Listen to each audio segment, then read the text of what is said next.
அனைவருக்கும் வணக்கம். இன்னைக்கு 9 அக்டோபர் 2025 நடப்பு நிகழ்வுகள் பற்றி பார்ப்போம். ஃபர்ஸ்ட் வந்து பார்த்தோம்னா சாதி பெயர்களை நீக்க வழிகாட்டு நெறிமுறை அரசாணை வெளியீடு.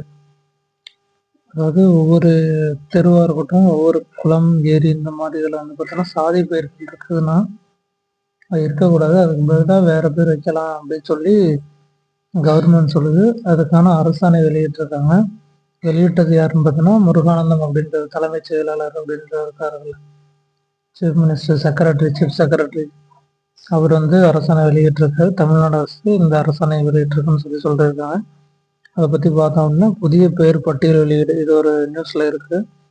புதிய பெயர் பட்டியல் வெளியீடு கொடுத்துருக்காங்க. குளம் மற்றும் நீர்நிலைகளில் உள்ள சாதி பெயர்களை நீக்கிவிட்டு ரோஜா, மல்லி, செம்பருத்தி, சூரியகாந்தி, சாமந்தி, தாளம்பூ, காந்தல், கனகாம்பரம், கொன்றை, மகிழம்பூ, முல்லை, செண்பகம், கோலை, குறிஞ்சி, செவ்வந்தி என்று பெயர் சூட்டலாம்.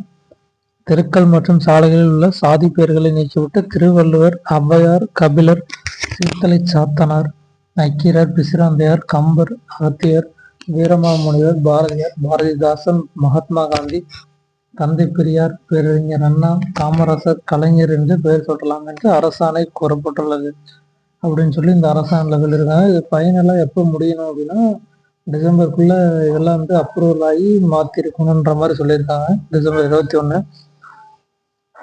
ரெண்டாவது கொஸ்டின் பார்த்தோம்னா உலகின் முதல் கால்பந்து பில்லியனர் யார் அப்படின்னு பார்த்தோம்னா ரொனால்டோ. இந்த கால்பந்தில் மட்டுமே வந்து பார்த்தோம்னா அதிகமான போனஸ், அதிகமான சம்பளம் வாங்குறது யாருன்னு பார்த்தோம்னா ரொனால்டோன்னு சொல்லியிருக்காங்க. இது வந்து 2500 கோடி, 2500 பில்லியன் வந்து சொத்து வச்சிருக்கிறதுனால இவர் உலகின் முதல் கால்பந்து பில்லியனர் அப்படின்னு சொல்றாங்க. யாரு அப்படின்னா ரொனால்டோ.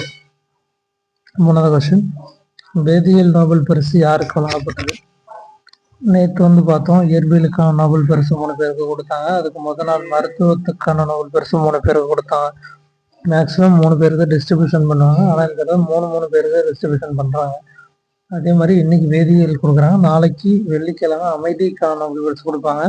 அதுதான் கொஞ்சம் கான்ஸ்பிரசியா இருக்கு. ஏன்னா டொனால்ட் ட்ரம்ப், அப்புறம் எலான் மஸ்க், இந்த மாதிரி முக்கிய பிரமுகர்கள்லாம் அந்த போட்டிக்கு இருக்கிறாங்க. 338 பேர் வந்து பார்த்தோம்னா அமைதிக்கான நோபல் பரிசுக்கான போட்டியில் இருக்காங்கன்ற மாதிரி இருக்கிறதுனால அது மட்டும் கொஞ்சம் ஆர்வமாக இருக்குன்னு சொல்லியிருக்காங்க. வேதியியல் நோபல் பரிசு யாருக்கு வழங்கப்பட்டது அப்படின்னு பார்த்தோம்னா சுசுமோ கிடக்கவா, ஜப்பான் பல்கலைக்கழக ஆசிரியர் இவர். ரெண்டாவது ரிச்சர்ட் ராப்சன், ஆஸ்திரேலிய பல்கலைக்கழக ஆசிரியர் இவர். ஓமர் எம் யாகி, அமெரிக்க பல்கலைக்கழக ஆசிரியர் இவர். 1989ஆம் ஆண்டு முதலாக உலோக கரிம கட்டமைப்பு உருவாக்கியதற்காக இந்த நோபல் பிரைஸ் அப்படின்றது கொடுக்குறாங்க.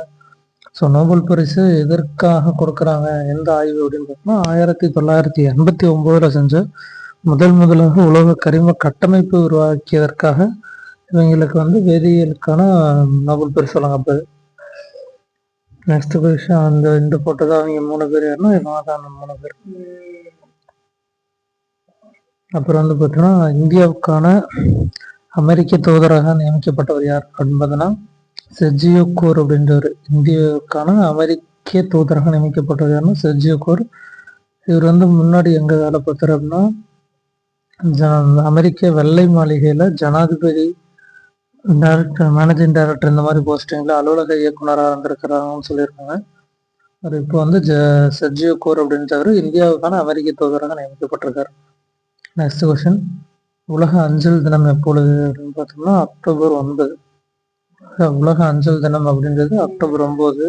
ஏன் வந்து அக்டோபர் 9 உலக அஞ்சல் தினமா கொண்டாடுறோம்? 1874 அன்று சுவிட்சர்லாந்துல பேன் நகர் அப்படின்ற இடத்துல வந்து சர்வதேச அஞ்சல் ஒன்றியம் நிறுவப்பட்டது. யூனிவர்சல் போஸ்டல் யூனியன் அப்படின்றது வந்து நிறுவப்பட்டது. அதனால அக்டோபர் 9 உலக அஞ்சல் தினமா செலிப்ரேட் பண்றோம். 1969 ஜப்பான்ல டோக்கியோ அப்படின்ற இடத்துல நடைபெற்ற ஐநா மாநாட்டில் தான் இந்த அக்டோபர் 9 தேதியை உலக அஞ்சல் தினமாக கொண்டாடலாம் அப்படின்றது அறிவிக்கப்பட்டது.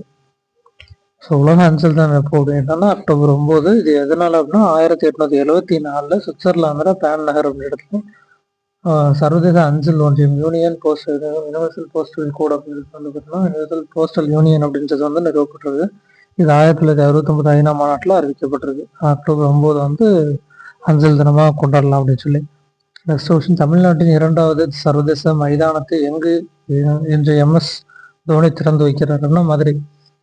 ஸோ தமிழ்நாட்டோட சர்வதேச மைதானம் 2வது மைதானம் அப்படின்றது எங்க இருக்குன்னு கேட்டா எங்கன்னா மதுரை. யாரு திறந்து வச்சா அப்படின்னா எம்எஸ் தோனி அவர்கள் திறந்து வச்சிருக்காங்க. இன்னைக்கு எப்படின்னா 9 அக்டோபர்ல திறந்துருக்காங்க.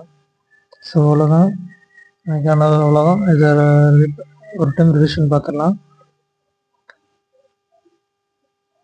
9/10/2025 நடப்பு நிகழ்வுகள் இது. சாதி பேர்களை நீக்க வழிகாட்டு நெறிமுறை அரசாணை வெளியிட்டிருக்கு.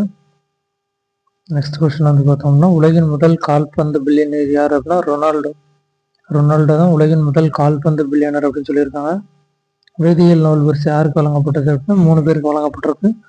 சுசுமு கிட்டகவா ஜப்பானை சேர்ந்தவர், ரிச்சர்ட் ராப்சன் ஆஸ்திரேலியாவை சேர்ந்தவர், ஓமர் எம் யாக்கி அமெரிக்காவை சேர்ந்தவர். 1989ஆம் ஆண்டு முதலாக உலோக கரிம கட்டமைப்பு உருவாக்கியதற்காக இந்த பரிசு வழங்கப்படுகிறது.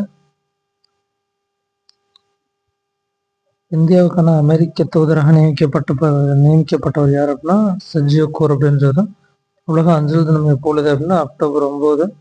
தமிழ்நாட்டின் 2வது சர்வதேச மைதானத்தை எங்கு இன்று எம்எஸ் தோனி திறந்து வைக்கிறது அப்படின்னா மதுரையில திறந்து வைக்கிறார். ஸோ இன்னைக்கானது அவ்வளோதான். நாளைக்கு எனதில் பார்ப்போம். நன்றி, வணக்கம்.